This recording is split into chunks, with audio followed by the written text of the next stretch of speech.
블로그 마케팅을 오늘 하게 되는데요. 우선 블로그를 하는 목적은 여기 계시는 분은 인테리어 업체를 하시려고 하는 분이니까 홍보잖아요. 근데 이제 블로그로 홍보를 하려면 그 블로그 로직을 알아야 되거든요. 어떻게 이제 홍보 키워드를 노출시켜가지고 내 업체를 고객한테 노출시킬 수 있는가, 그 로직을 알아야 돼요. 그래서 블로그 강의는 먼저 이제 블로그에 대해서 간략하게 설명을 드리고, 그리고 저품질, 그러니까 블로그가 죽는다는 얘기거든요. 그리고 블로그 방향성을 어떻게 해야 되는지, 그리고 홍보 블로그는 어떻게 수익이 일어나고, 아까 말씀드린 네이버 로직, 블로그는 거의 70% 이상이 지금 네이버 블로그가 점유를 하고 있거든요. 그래서 네이버 로직에 대한 이해하기 등으로 말씀을 드리겠습니다. 우선 블로그의 정의는 그 웹상에 기록하는 일치라고 돼 있는데, 그 예전에는 그 로그라고 해가지고 여행 일지, 항해 일지 이런 뜻이 외부로 기록한다, 그런 정의로 돼 있어요. 그래서 블로그는 그 매일 한 개씩 포스팅하는 게 중요하잖아요. 일기 형식으로. 그래서 그 개인이 가진 여러 가지 정보나 그런 그 창작 아이템들을 하루 하나씩 그렇게 포스팅을 하는 게 블로그의 고유의 그 특성이에요. 그래서 지금 블로그 현황은 현재 네이버 개설 블로그만 1,600만 개, 엄청난 수죠. 그리고 매일 1만 명 이상 방문하는 파워 블로그도 1,000개. 그냥 파워 블로그만 해도 매일 10만 명이 방문하는 그런 추세예요. 그래서 이런 블로그의 현황 때문에 블로그가 유통의 홍보에 중요한 위치를 차지하고 있는데, 그래서 블로그를 날면 돈이 보인다. 그래서 뭐 맛집이나 여기 인테리어 하시는 분들도 상품력이 있는데, 만약 블로그나 카페 그런 온라인 활동을 안 하면 매출이 안 일어나는 지금 그런 시대가 돼 있어요. 그래서 예전에는 맛집을 예로 들면 요리사가 음식만 잘하면 주위에서 입소문이 나가지고 거기 매출이 일어나는 형태였는데, 지금은 그런 맛집에 대한 상품력뿐만 아니라 지금은 어떻게 마케팅과 홍보를 하는지, 그게 중요한 시대가 돼 있어요. 그래서 예전에는 그런 상품력이 70%고 마케팅 홍보 능력이 30% 중요한 비중을 차지했다면, 지금은 마케팅 홍보 능력이 거의 70% 이상이 중요한 시대다. 그래서 만약 여기서 인테리어 그 창업을 하시는 경영자 분이시면 마케팅 홍보를 온라인 쪽에 어떻게 할 건가, 그런 기획 능력이 자기가 가진 기술, 상품력 능력보단 더 중요한 그런 지금 추세로 가고 있습니다. 그래서 예를 들면 팔로를 고민하던 농부가 블로그 통해 가지고 뭐 연매출 몇억 이상 됐다는 뉴스도 많이 들었는데, 뭐 이런 뉴스거리를 보면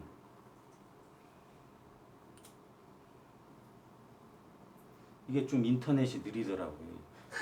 그래가지고 이런 게 좀 보여드리기가 힘들 것 같아요. 이게 빨리빨리 보여줘야 되는데, 그래서 이런 거는 좀 간략하게 넘어가야 될 것 같아요.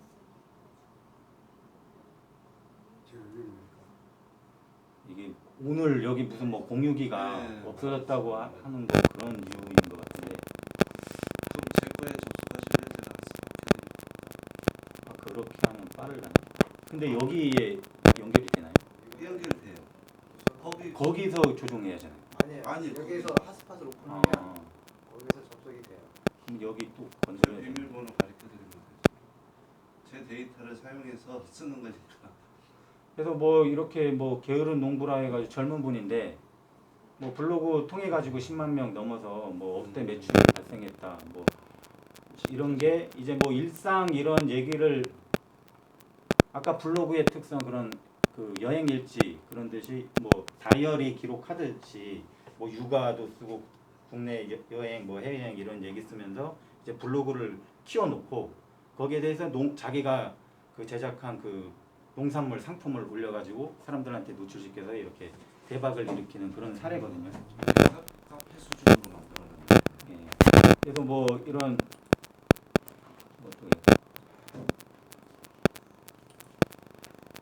그래서 뭐 귀농 창업을 하면서 블로그나 카페로 어떻게 이제 뭐 백만장자가 된가 이런 강의도 하고 있고요.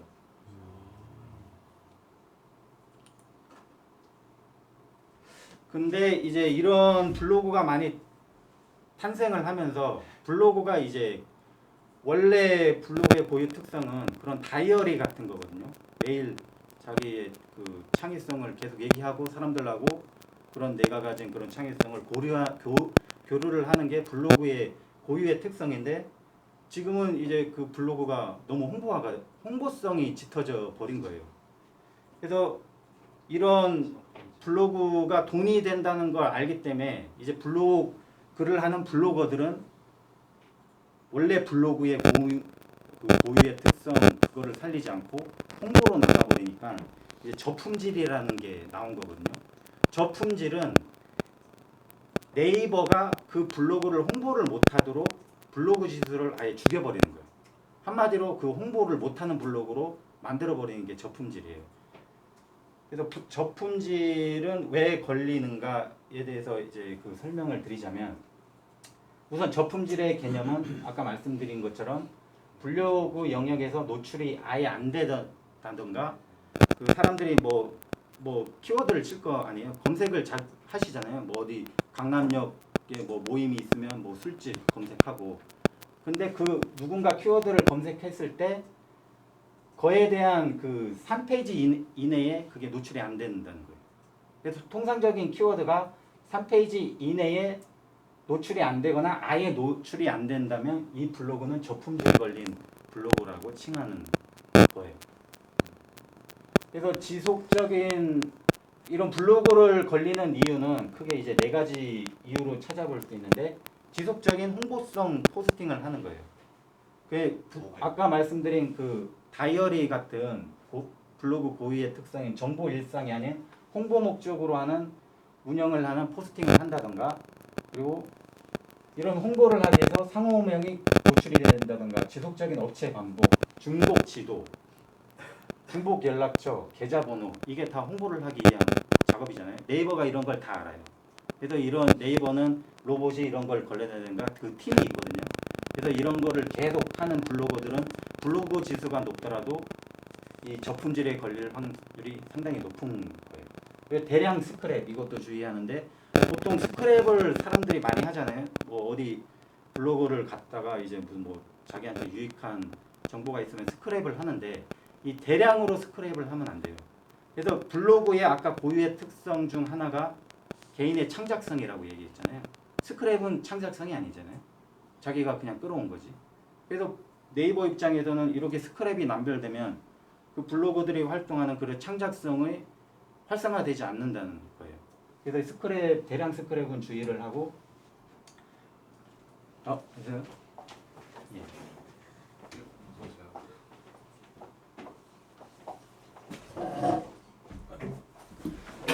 그리고 블로그를 하는데 저품질에 대해서 가장 주의를 해야 될 부분이 그 리브라 키워드거든요. 그 리브라 키워드는 홍보를 해가지고 돈을 많이 버는 그 파워링크 있잖아요. 네이버에 돈을 지불해서 그 노출되는 그 상단에 나오는 파워링크가 있거든요. 그 파워링크에서 네이버가 돈을 많이 버는 영역이 있어요. 뭐 성형이나 금융, 대출, 뭐 파산 이런 거는 키워드 값이 어마어마하거든요. 누군가 이 파워링크에 올렸는데 누군가 이제 그거를 클릭하면 뭐 2만 원, 5만 원도 하는 거 있어요. 그러니까 클릭을 하면 5만 원이 빠지는 거예요. 마케팅 비용에서. 그래서 네이버 입장에서는 이게 돈 버는 장사인데 만약 블로그가 이런 거를 다 홍보를 해버리면 네이버 입장에서는 돈 장사가 안 되는 거잖아요. 그래서 이런 거는 저품질을 걸어버려요. 그래서 이런 뭐 광고 비용의 센 키워드 이런 뭐 신축 빌라 키워드 이런 것도 주의를 해야 되고 그리고 파워 컨텐츠 키워드 뭐 교육, 금융, 법률 이런 키워드는 블로거를 하시는 분들은 쓰시면 안 돼요. 키워드. 그 제목이나 내용에 이런 키워드를 쓰시면 안 돼요.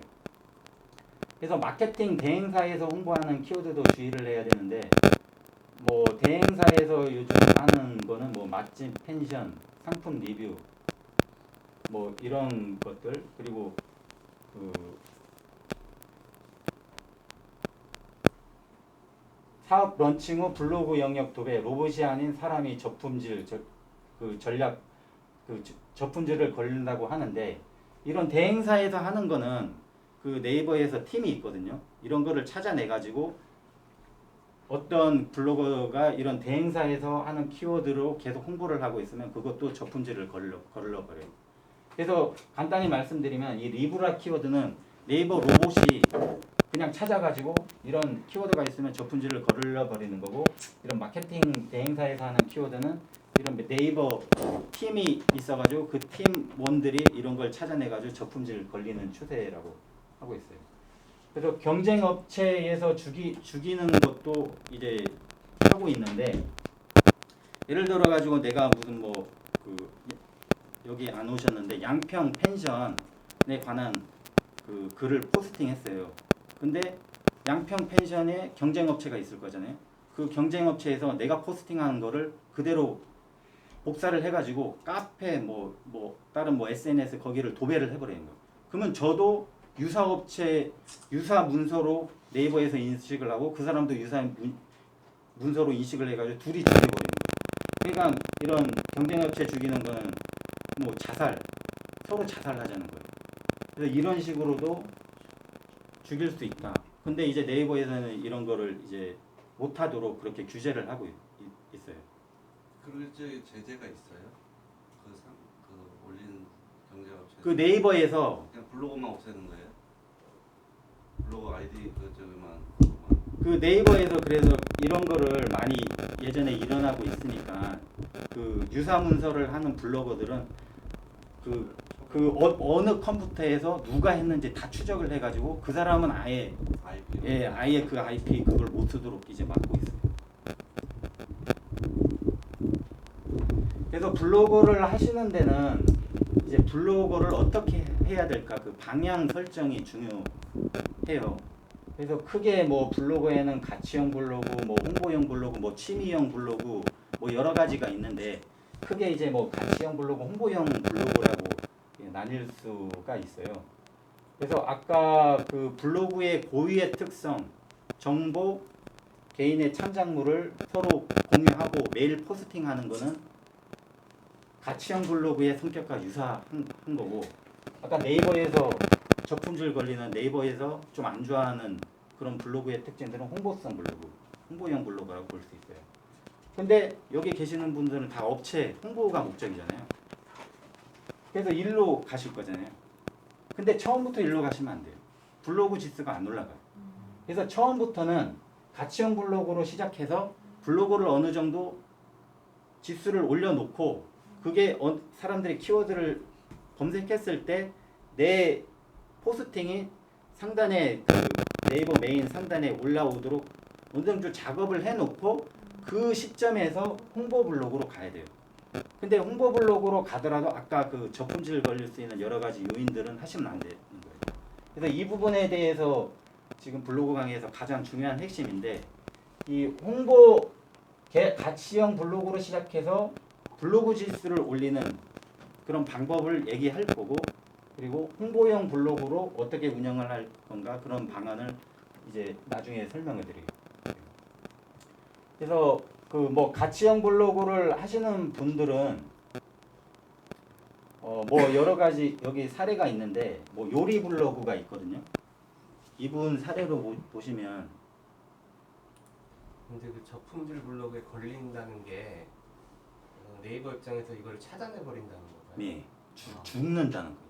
블로그를 죽여버려요. 예. 우리가 보통 접속 들어가면은 이문 닫힌 블로그들 있잖아요. 그런 식으로 이렇게 문 닫힌다기보다 내 키워드가 노출이 안 되는 거죠. 예를 들어가지고 예전에는 제가 상가를 내면 제가 블로그 지수는 그 상권이라고 비유를 하거든요. 예를 들어가지고 내가 뭐 맛집을 차리고 싶으면 어느 뭐 오지 농촌에 차리는 것보다 명동 한가운데 차리는 게 낫잖아요. 블로그도 똑같거든요. 블로그 온라인 영역도 내가 그 블로그를 해서 사람들이 키워드를 검색을 하면 내 포스팅이 다른 사람보다는 상단에 노출하는 게 낫잖아요. 1페이지. 10페이지 이내에 그러면 사람들이 유입이 안 되잖아요. 그게 입지랑 비슷한 거거든요. 상권 입지. 그래서 명동에 있으면 당연히 똑같은 요리사랑 똑같은 그 규모의 그 가게라도 명동에 있는 거가 사람들이 유입 잘 되는 것처럼 블로그도 똑같아요. 그래서 메인 페이지 그리고 좋은 키워드가 노출시킨다는 게 그게 그 예전에 그 맛집을 찾을 때 그 상권 입지가 좋은 그런 거고 블로그로 말씀드리면 그거는 블로그 지수가 높다는 얘기예요. 그래서 파워블로그가 그 뭐 업체에서 파워블로그한테 포스팅을 의뢰를 하는 것도 파워블로그들은 웬만한 거는 다 메인 페이지 그리고 뭐 5번째 안에 다 노출이 되기 때문에 그걸 의뢰를 하는 거예요. 그래서 이런 그 가치형 블로그를 시작해서 홍보형 블로그로 나은 그런 사례가 있는데 이게 그 주부가 자기가 요리 좋아하니까 그냥 요리하는 거를 그냥 일상 내용처럼 계속 올린 거예요. 그러다 사람들이 관심이 있고 자기가 블로그 지수가 올라가니까 그 요리에 관한 키워드가 계속 노출이 돼가지고 방문자 수도 엄청나게 많고 그래서 뭐 이웃이 뭐 거의 한 100만 명 뭐 되고 어마어마한 거죠.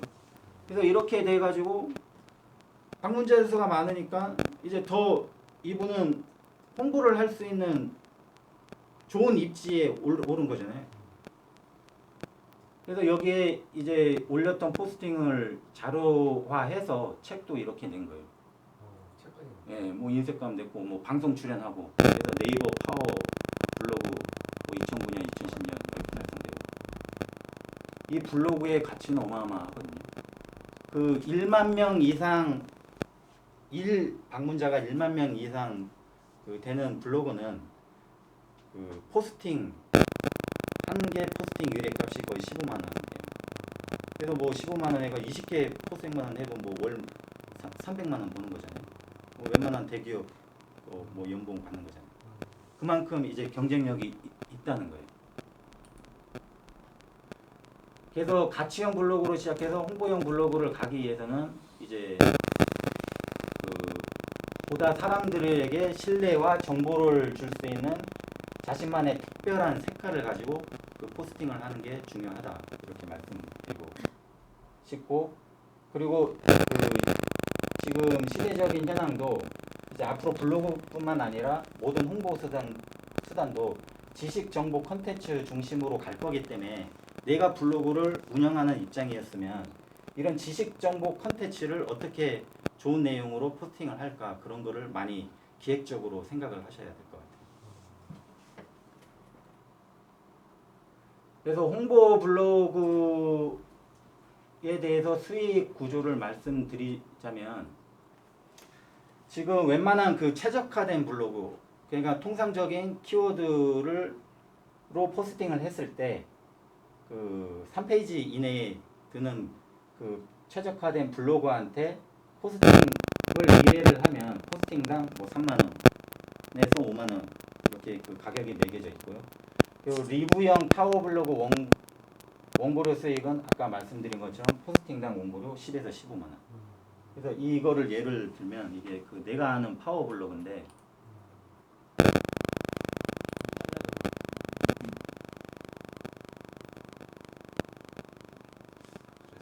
조회수도 올리려고 좀 리뷰형 수익형 파워블로그가 되는 거 뭐 포스팅 했는데 여기서 이제 그 원고료 수익에 관한 내용도 나오고 뭐 어떻게 포스팅하고 주제를 잘 정해야 된다. 뭐 포스팅한 원고료는 10만 원에서 15만 원. 뭐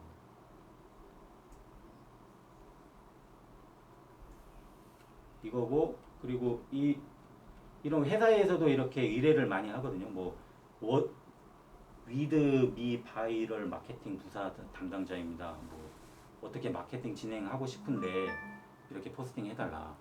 이거는 다 홍보를 하기 위한 그 의뢰잖아요.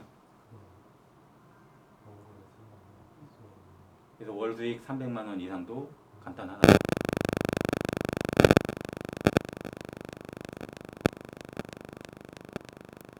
그래서 뭐 아까 그 말씀드린 것처럼 뭐 블로그 지금 수가 1,600만 거의 대한민국 인구의 4분의 1이잖아요. 그렇게 많이 된다는 건 그만큼 블로그가 돈이 되기 때문에 사람들이 많이 하는 거거든요.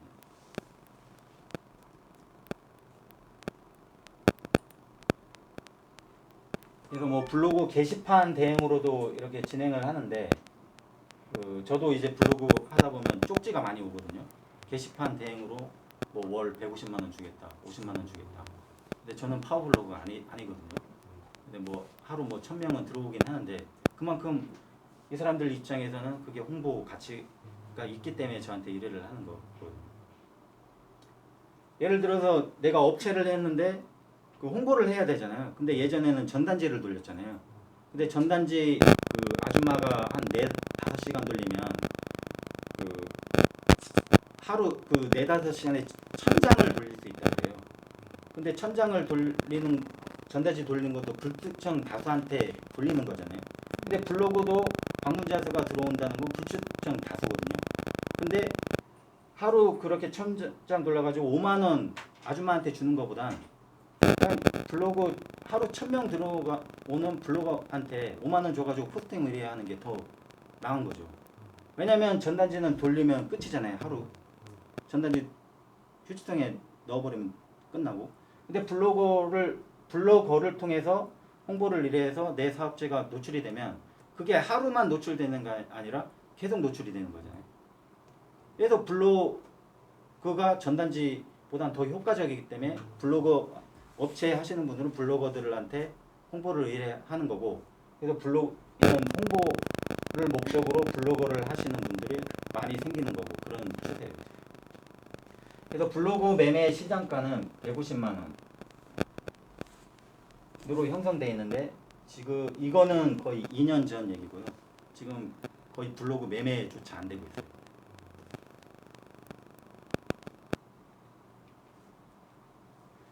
그리고 이렇게 그 블로그나 카페를 통해서 아까 말씀드린 것처럼 3페이지 이내에 그리고 메인 페이지에 그 내 사업체가 노출이 되려면 네이버에 대한 로직을 정확하게 이해를 해야 되거든요. 그래서 그 뭐 포털 사이트는 뭐 구글도 있고 다음도 있고 네이버가 있는데 그 구글하고 다음하고 네이버에 대한 노출 로직이 틀려요. 근데 저희가 배우려고 하는 거는 그 키워드 검색을 하는 분들을 내 사업체로 유인하기 위한 건데 거기에 대해서 그 키워드 광고 노출하는 비중은 네이버가 70% 그리고 다음과 로직이 30%. 그래서 저희는 지금 네이버를 배우는 거잖아요. 그래서 네이버 로직을 배우려고 하는 거예요. 그래서 그 포스팅을 할 경우 상호 노출이 되면 그 최적화 블로그라고 하는데 상위 1페이지 노출을 어떻게 할 거냐.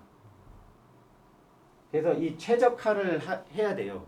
아까 말씀드린 것처럼 최적화는 내가 블로그를 먼저 시작해서 어떤 키워드를 사람이 검색을 했을 때 3페이지 이내에 들면 그게 최적화된 블로그라고 하거든요. 그래서 여기 계신 분들이 만약 블로그를 시작하면 최적화가 목표거든요. 처음 내가 아무리 뭐 포스팅을 100개, 1000개 해도 노출이 안 돼요. 내가 내 사업체를 좋은 내용, 뭐 좋은 사진 아무리 올려달아도 노출이 안 돼요. 왜냐하면 최적화가 블로그가 많기 때문에 그 블로그 키워드가 먼저 나오는 거지 내 포스팅이 먼저 나오는 게 아니에요. 이 말씀 이해를 하셔야 돼요. 이게 엄청나게 중요한 내용이거든요. 최적화에 대해서 이해를 못 하시는 분 계시나요? 혹시 김팔만 선생님 아시나요? 저는 다 이해하고 있습니다. 저품질에 걸리면 최저가를 그냥 강제를 안 시킨다는. 그러니까 블로그를 할 때 두 가지 중요한 사항이 저품질, 최적화에 대한 개념이거든요. 최적화는 한마디로 내가 홍보를 하기 위한 블로그가 된 거예요. 어떤 키워드를 쳤을 때 3페이지 이내에 뜰 수 있는 게 최적화가 된 블로그예요. 근데 그 최적화가 된 블로그를 내가 만들어 놨는데 갑자기 3페이지 이내에 밀려버려요. 그게 저품질 걸린 거예요. 강제로 네이버가 시켜버리는. 예. 이게 블로그의 가장 큰 단점이 저품질이에요. 그래서 카페로 가는 거거든요. 어느 정도 규모가 커지면. 그래서 어떻게 최적화 블로그를 만들 건가? 가장 간단하게 말씀드리면 그 운영 기간 3달이라고 했는데 이거는 그 매일 1개 포스팅 기준으로 100개 포스팅. 근데 이제 로봇이 이거를 최적화 시켜주는 건데 그 로봇이 최적화 시켜줄 때 점수를 매겨줘요. 그래서 어느 정도 점수 그 한계점이 이상 되면 최적화가 되거든요. 자동적으로. 그래서 예를 들어 가지고 내가 그 블로그를 먼저 시작했는데 여러 가지 포스팅을 막 할 거 아니에요. 근데 방문자 수는 안 오는 거예요. 내가 아무 유명인이 아니면 안 오죠. 어떻게 오겠어요? 키워드가 3페이지 이내에 예를 들어 맛집 검색하면 3페이지까지만 검색하지 그 이후에는 검색을 안 하잖아요. 3페이지 이후에도 검색을 하는 거는 거기에 대해서 엄청나게 알고 싶은 그 키워드를 알고 싶은 상황만 그렇게 하는 거지. 보통 뭐 맛집 검색할 때 3페이지 이후에도 검색하는 경우는 없잖아요. 그래서 내가 아무리 포스팅을 좋은 거를 해도 방문자 수가 안 와요. 근데 어느 순간 500명 이상이 갑자기 툭 튀는 기간이 생기거든요. 그거는 최적화가 됐기 때문이거든요. 그래서 이전에 포스팅했던 것도 그 포스팅 키워드가 갑자기 사람들한테 노출이 돼가지고 3페이지 이내에 노출이 돼가지고 갑자기 방문자가 폭등하는 그 시점이 있어요. 그게 내가 네이버를 시작해가지고 그 최적화된 시점이에요. 최소한 3개월 지나야 되는 거지. 아니 3개월이라는 기간은 이거는 그 픽스된 게 아니고 그 매일 1개씩 포스팅했을 때 한 달이면 30개, 석 달이면 거의 100개 되잖아요. 그래서 이제 3달이라고 하고 그 네이버가 로봇이 최적화 시켜줄 때 그 포스팅 점수는 한 개당 1점이라고 계산했을 때 2개는 2점, 3개는 3점, 근데 4개도 3점이에요. 그러니까 한 달 안에 한 달에 최적화도 된 블로그가 있는데 그 블로거는 하루에 3개 이상 포스팅을 했다는 거죠. 근데 뭐 처음 블로그를 하시는 분들은 최적화가 목적이기 때문에 그 최적화 블로그를 시작해서 최적화 시점까지는 하루 4개 이상 포스팅할 필요가 없다는 거죠. 내가 포스팅 좋아하면 뭐 100개 할 수도 있는데 어렵잖아요. 힘들고. 그래서 3개만 하시면 돼요. 죄송한데 그 포스팅 하는데 포스팅 의미가 정확하게 뭐예요? 글 쓰는 거. 네이버에 글 쓰는 거. 거기 들어가서 예. 블로그에 들어가서 예. 글 올리고 댓글 달고 예. 제목 쓰고 글 쓰고 그게 포스팅. 예, 포스팅이 그냥 영어로 글 쓰다는 의미거든요. 예. 그리고 포스팅 수는 매일 하는 게 좋고 그래서 아까 말씀드린 매일 하는데 이제 하루 3개까지가 맥시멈이고 그리고 이웃과의 소통 댓글 5개 뭐 방문자 수 이거 중요하고요. 그래서 이거를 하시려면 혼자 하시면 안 돼요. 댓글 5개니까 5명 이상이 협업을 하는 거예요. 그래서 최적화 블로그 모임이 많이 있는데 5명 이상이 뭐 카톡방 만들어가지고 나 이 글 올려서 댓글 달아줘 뭐 해가지고 올리는 거예요. 그러면 공감 댓글 이렇게 하면 최저가가 빨리 되는 거예요. 근데 이것도 2년 전 기준이고 작년에 이게 로직이 바뀌어가지고 블로거들이 엄청 많이 생기니까 이제 최적화도 쉽게 못 되게끔 네이버가 규제를 하는 상황.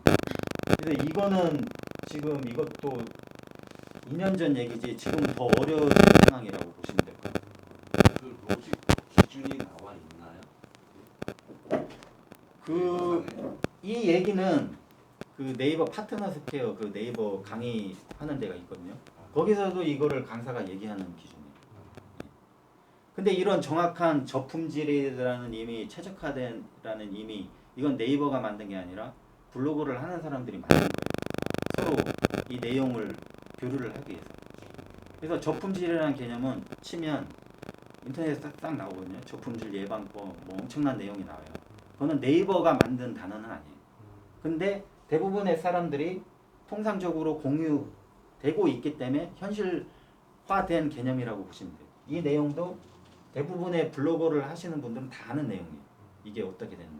지금은 시작 단계이기 때문에 이게 생소하지만 어느 정도 블로그를 해서 최적화만 되면 이 내용은 상당히 기본적인 내용이에요. 그래서 카페 상위 노출은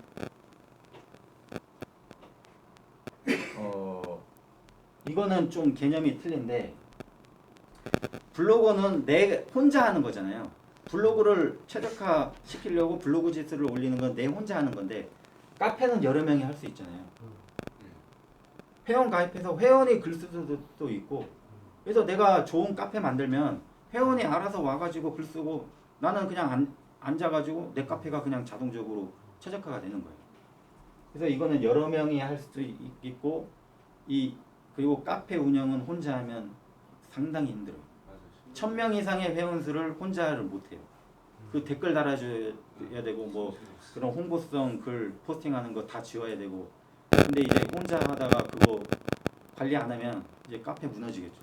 사람들 막 홍보성 글 남발하고 이제 카페 무너지는 거기 때문에 보통 1000명 이상 그 카페들은 대부분 3명에서 5명 이상 그렇게 관리를 같이 하고 있는 거예요. 그 운영자가 있잖아요. 그래서 카페 같은 게 등급이 있잖아요. 예. 그다음에 회원들은 어느 정도 활동을 준비되고 올라갔을 예, 뭐 나무 정리원 단계 뭐 예. 예, 그게 있는데 이제 그것도 지수거든요. 네, 맞아요.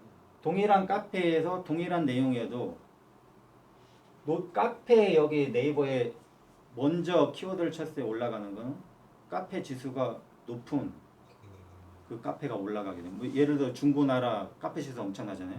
그래서 사람이 글을 썼을 때 블로그 신생 카페에 글 쓰는 것보다는 중고나라에 글 쓴 게 더 올라가기 때문에 중고나라에 엄청난 사람들이 자기 방 홍보하고 그렇게 하는 거예요. 근데 카페 최적화 그 노출을 시키는데 카페 지수도 중요한데 카페 아이디도 중요하거든요. 두 가지가 중요해요. 그래서 중고나라가 카페 지수가 높은데 예를 들어 가지고 내가 카페 활동을 많이 해서 카페 아이디가 지수가 높아요. 근데 여기는 카페 활동을 아예 안 해본 사람이에요. 그냥 카페만 가입해가지고 신생이에요. 두 사람이 똑같은 글을 올렸어요. 그러면 내가 먼저 노출이 되는 거예요. 그래서 두 가지, 그러니까 카페 아이디랑 카페 지수. 그게 이제 카페 영역에서 누가 먼저 노출이 되냐, 그거를 결정시키는 두 가지 요인이에요. 그래서 뭐 카페 매매조차 되지 않는다고 하는데 이거는 카페 그 지수를 올리기도 상당히 힘들고 그리고 카페 수요가 엄청나게 많아요. 펜션 하시는 분, 제가 아시는 뭐 제주도 여러 군데 펜션 하시는 분 그 카페 잘 사가지고 카페 통해 가지고 뭐 계속 방치해놓는 거예요. 그렇기 때문에 카페를 살려고 하는 수요자가 많아지는데